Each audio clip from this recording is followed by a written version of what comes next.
ದಿಶೆಯಲ್ಲೇ ನಮ್ಮ ಸರ್ಕಾರಗಳು ಮತ್ತು ಮೋದಿ ಸರ್ಕಾರ ಇನ್ನಷ್ಟು ವಿಚಾರ ಮಾಡಿ ಈ ಹಳ್ಳಿಗಳಿಗೆ ಅವ್ರು ಸ್ವಾಯತ್ತಗೊಳ್ಳುವಂಥ ಕೆಲಸ ಮಾಡಿದ್ದಾರೆ. ಭಾಳ ಉತ್ತಮ. ಹಾಗೆ ಉದ್ಯೋಗ ಸಿಗ್ತದಲ್ಲ ಜನಕ್ಕೆ. ಉದ್ಯೋಗ ಸಿಗೋದ್ರಿಂದ ಸಹಜವಾಗಿ ನಿಮಗೆ ಗೊತ್ತದ, ಕೊಳ್ಳೋ ಶಕ್ತಿ ಹೆಚ್ಚಾಗ್ತದೆ, ಮಾರ್ಕೆಟ್ ಆರ್ಥಿಕ ಬಲಿಷ್ಠ ಆಗ್ತಾ ಹೋಗ್ತದೆ.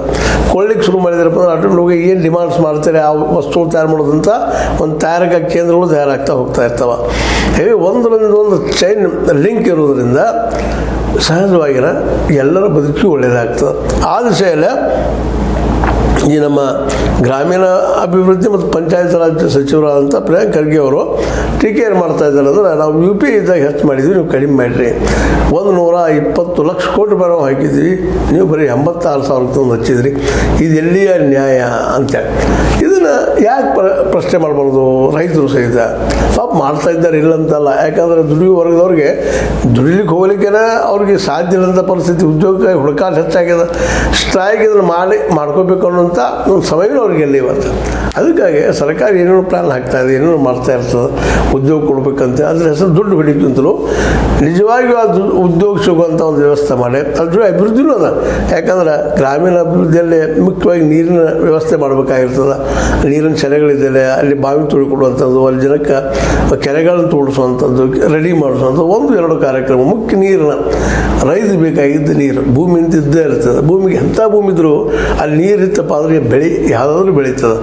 ಹೀಗಾಗಿ ಈ ಒಂದು ಬೇಸಿಕ್ ನೀಡ್ಸ್ ಆದಂಥ ಕೆರೆ ಕಟ್ಟೋದಾಗಲಿ, ಮತ್ತೆ ಕಟ್ಟೋದಾಗಲಿ, ನೀರು ನಿಲ್ಲಿಸುವಂಥದ್ದಾಗಿರ್ಬೋದು, ಹಳ್ಳಿಗಳ ಒಂದು ಡೆವಲಪ್ಮೆಂಟ್ ಸಲುವಾಗಿ ಅದನ್ನು ಯೂಸ್ ಮಾಡ್ಕೊಳ್ಳುವಂಥ ಒಂದು ಏನು ನರೇಗಾ ಐತಿ, ಆ ನರೇಗಾಕ್ಕೆ 150 ದಿನಗಳ ಉದ್ಯೋಗ ಕೊಟ್ಟರಂತ ಇನ್ನೂ ಭಾಳ ಉತ್ತಮ ಆಗ್ತದೆ.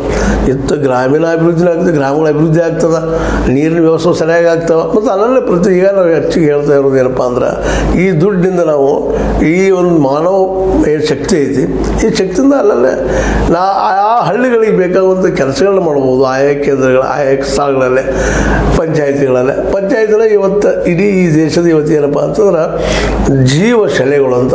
ಯಾಕಂದ್ರೆ ಪ್ರತಿಯೊಬ್ಬ ವ್ಯಕ್ತಿಗೂ ಹೋಗಿ ಮುಟ್ಟುವಂಥದ್ದು, ಪ್ರತಿಯೊಂದು ಹಳ್ಳಿಗೆ ಹೋಗಿ ಮುಟ್ಟುವಂಥ ಕೆಲಸ ಈ ಪಂಚಾಯತಿಗಳಿಂದ ಆಗಲಿಕ್ಕತ್ತದೆ ರೀ.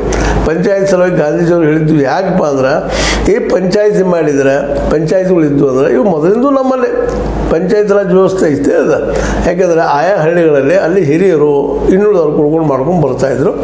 ಅಲ್ಲಿ ಒಂದಿಷ್ಟು ತಪ್ಪಾಗಿರ್ಬೋದಿಲ್ಲ, ಇಲ್ಲಂತಲ್ಲ. ಫಿಡಿಯಲಿಸ್ಟಿಕ್ ಅಂತೀವಿ ನಾವು. ಫಿಡಿಯಲಿಸ್ಟಿಕ್ ಅಂದ್ರೆ ಜಮೀನ್ದಾರಿ ಪದ್ಧತಿಯಿಂದ ಭಾಳ ಜಮೀನಿದ್ದಾವೆ ಅಲ್ಲಿ ಹೀರೋ ಆಗೋದು, ಉಳಿದವ್ರು ಜೀರೋ ಆಗೋದು ಅನ್ನೋಂಥದ್ದು ನೋಡೋದು ಬಂದಿದ್ವಿ ನಾವು. ಅದನ್ನು ತಪ್ಪಿಸೋ ಸಲುವಾಗಿ ಸಹಿತ ಈ ಮನೆಯಾಗ ಹೆಲ್ಪ್ ಆಗ್ತದೆ. ಯಾಕಂದ್ರೆ ಆರ್ಥಿಕವಾಗಿ ಮನುಷ್ಯ ಮತ್ತು ಶೈಕ್ಷಣಿಕವಾಗಿ ಮನುಷ್ಯ ಬಲಿಷ್ಠ ಆದಪ್ಪ ಅಂತಂದ್ರೆ ಸಹಜವಾಗಿ ಸಮಾನತೆ ಅಲ್ಲಿ ಸಹಜ ಬಂದು ಬರ್ತದೆ. ನೋಡ್ರಿ ಒಳ್ಳೆ ಒಬ್ಬ ಕಲಿಲಾರದ ವ್ಯಕ್ತಿಗೆ ಮತ್ತು ಕಲಿತ ವ್ಯಕ್ತಿಗೆ ಡಿಫ್ರೆನ್ಸ್ ಇರ್ತದೆ ಅಂತೇಳಿ ಈ ಹಿನ್ನೆಲೆಯಲ್ಲೇ ಇವತ್ತು ಉದ್ಯೋಗ ಸೃಷ್ಟಿ